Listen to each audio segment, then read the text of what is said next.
ಒಂದ್ ಕಡೆ ಮಳೆ ಬರ್ತಾ ಇಲ್ಲ, ಮತ್ತೊಂದು ಕಡೆ ಅಂತರ್ಜಲ ಮಟ್ಟವು ಪಾತಾಳ ತಲುಪ್ತಾ ಇದೆ. ಚಿತ್ರದುರ್ಗ ಜಿಲ್ಲೆಯ ಹುಣಸೇಕಟ್ಟೆ ಗ್ರಾಮದಲ್ಲಿ ಕುಡಿಯೋ ನೀರಿಗೆ ಪರದಾಡುವಂತ ಸ್ಥಿತಿ ನಿರ್ಮಾಣವಾಗಿದೆ.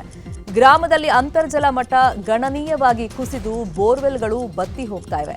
ಶುದ್ಧ ಕುಡಿಯೋ ನೀರಿನ ವ್ಯವಸ್ಥೆ ಮಾಡಬೇಕು ಅಂತ ಗ್ರಾಮಸ್ಥರು ಗ್ರಾಮ ಪಂಚಾಯಿತಿ ಅಧಿಕಾರಿಗಳಿಗೆ ಆಗ್ರಹವನ್ನ ಮಾಡಿದ್ದಾರೆ.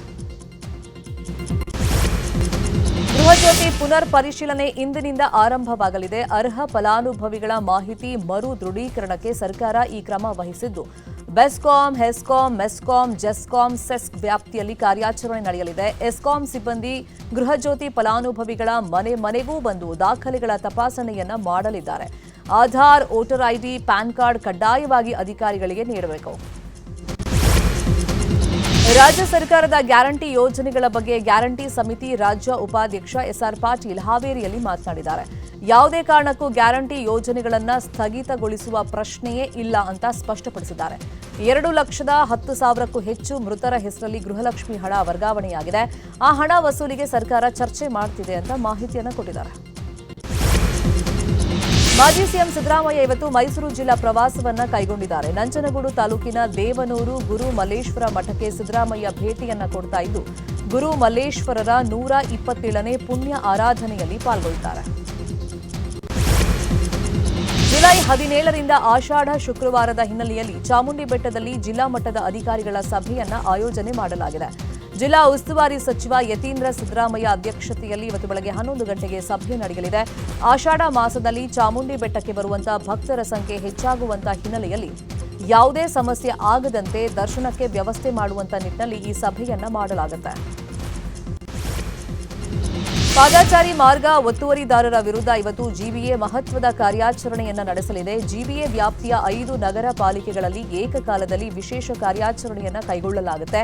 ಸೇಫ್ ಫುಟ್ಪಾತ್ ಕ್ಯಾಂಪೇನ್ ಅಡಿಯಲ್ಲಿ ಫುಟ್ಪಾತ್ ಒತ್ತುವರಿ ತೆರವು ಕಾರ್ಯಾಚರಣೆಯನ್ನ ಕೈಗೊಳ್ಳಲಾಗ್ತಾ ಇದೆ.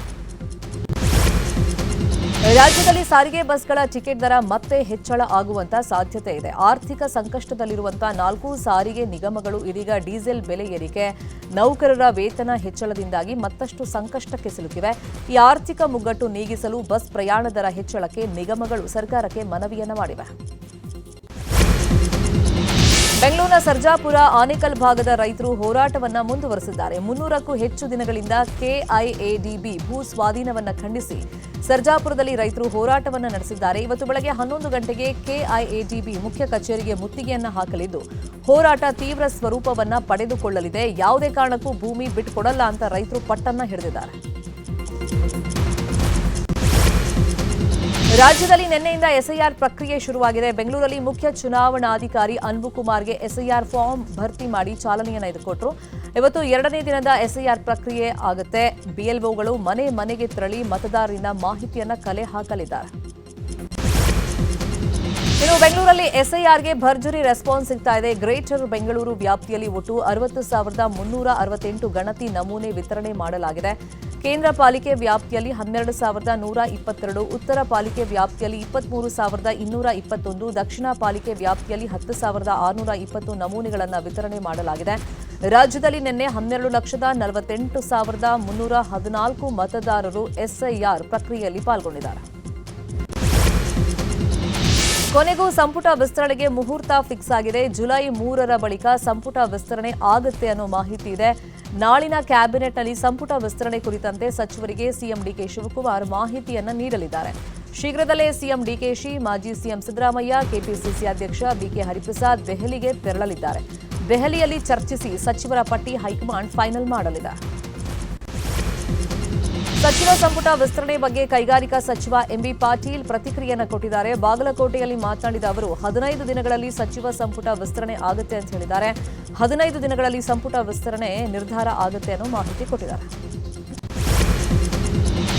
ಬಿಜೆಪಿ ಮುಖಂಡ ಯೋಗೇಶ್ ಗೌಡ ಕೊಲೆ ಪ್ರಕರಣ ಮತ್ತೆ ಮುನ್ನೆಲೆಗೆ ಬಂದಿದೆ. ಅಪರಾಧಿ ಮಾಜಿ ಸಚಿವ ವಿನಯ್ ಕುಲಕರ್ಣಿ ತಮಗೆ ವಿಧಿಸಲಾಗಿರುವಂತಹ ಜೀವಾವಧಿ ಶಿಕ್ಷೆಯನ್ನು ಅಮಾನತುಗೊಳಿಸಿ ಜಾಮೀನಿನ ಮೇಲೆ ಬಿಡುಗಡೆ ಮಾಡುವಂತೆ ಕೋರಿ ಹೈಕೋರ್ಟ್ಗೆ ಅರ್ಜಿಯನ್ನು ಸಲ್ಲಿಸಿದ್ದಾರೆ. ಈ ಅರ್ಜಿಯ ವಿಚಾರಣೆ ಇವತ್ತು ಹೈಕೋರ್ಟ್ನ ದ್ವಿಸದಸ್ಯ ಪೀಠದಲ್ಲಿ ನಡೆಯಲಿದೆ. ನಟಿಯರಾಯಿತು, ಸೆಲೆಬ್ರಿಟಿಗಳಾಯಿತು, ಈಗ ರಾಜಕಾರಣಿಗಳ ಪತ್ನಿಗೂ ಕಮೆಂಟ್ ಕೀಚಕರ ಕಾಟ ಶುರುವಾಗಿದೆ. ಜೆಡಿಎಸ್ ಶಾಸಕ ಜಿಡಿ ಹರೀಶ್ ಗೌಡ ಪತ್ನಿ ವರ್ಷಾ ವಿರುದ್ಧ ಸೋಷಿಯಲ್ ಮೀಡಿಯಾದಲ್ಲಿ ಕಿಡಿಗೇಡಿಗಳು ಅಶ್ಲೀಲ ಕಮೆಂಟ್ ಅನ್ನು ಹಾಕಿದ್ದಾರೆ. ಕಮೆಂಟ್ ಕಿಡಿಗೇಡಿಗಳ ವಿರುದ್ಧ ಸೆಂಟ್ ಠಾಣೆಗೆ ವರ್ಷ ಕಂಪ್ಲೇಂಟ್ ಅನ್ನು ಕೊಟ್ಟಿದ್ದಾರೆ. ಬ್ರೇಕ್ ಫೇಲ್ ಆಗಿ ಲಾರಿಯೊಂದು ಡಿವೈಡರ್ಗೆ ಡಿಕ್ಕಿ ಹೊಡೆದಿದೆ. ಬೆಂಗಳೂರಿನ ಕೆಂಗೇರಿಯ ಸ್ಯಾಟಲೈಟ್ ಬಸ್ ನಿಲ್ದಾಣದ ಬಳಿಯಲ್ಲಿ ಮಧ್ಯರಾತ್ರಿ ಈ ಅಪಘಾತ ಸಂಭವಿಸಿದೆ. ಕೆಆರ್ಪುರಂನಿಂದ ಕೆಂಗೇರಿಗೆ ಬರ್ತಾ ಇದ್ದ ಕಬ್ಬಿಣದ ರಾಡ್ಗಳನ್ನು ತುಂಬಿದ ಲಾರಿ ಬ್ರೇಕ್ ಫೇಲ್ ಆಗಿ ಡಿವೈಡರ್ ಹಾಗೂ ಆಟೋಗೆ ಡಿಕ್ಕಿ ಹೊಡೆದಿದೆ. 15 ವರ್ಷಗಳ ಬಳಿಕ ಗುಂಪು ಘರ್ಷಣೆ ಕೇಸ್ ಆರೋಪಿಯನ್ನ ಕೋಲಾರ ನಗರ ಠಾಣೆ ಪೊಲೀಸರು ಬಂಧಿಸಿದ್ದಾರೆ. ಕೋಲಾರದ ಮುನೇಶ್ವರ ನಗರ ನಿವಾಸಿ ಮುರಳಿ ಪ್ರಸಾದ್ ಬಂಧಿತ ಆರೋಪಿ. 2011ರಲ್ಲಿ ಕೋಲಾರ ನಗರದಲ್ಲಿ ನಡೆದಿದ್ದ ಗಲಭೆ ಕೇಸ್ನ ಆರೋಪಿಯಾಗಿರುವಂತಹ ಮುರಳಿ ಪ್ರಸಾದ್ ಜರ್ಮನಿ ದೇಶದಲ್ಲಿ ತಲೆಮರೆಸಿಕೊಂಡಿದ್ದ.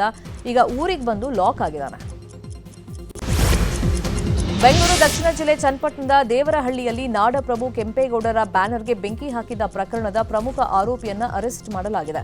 ದೇವರಹಳ್ಳಿ ಗ್ರಾಮದ 20 ವರ್ಷದ ಶಶಾಂಕ್ ಬಂಧಿತ ಆರೋಪಿ. ಉಳಿದ 3 ಜನ ಆರೋಪಿಗಳ ಪತ್ತೆಗೆ ಪೊಲೀಸರು ಬಲೆ ಬೀಸಿದ್ದಾರೆ.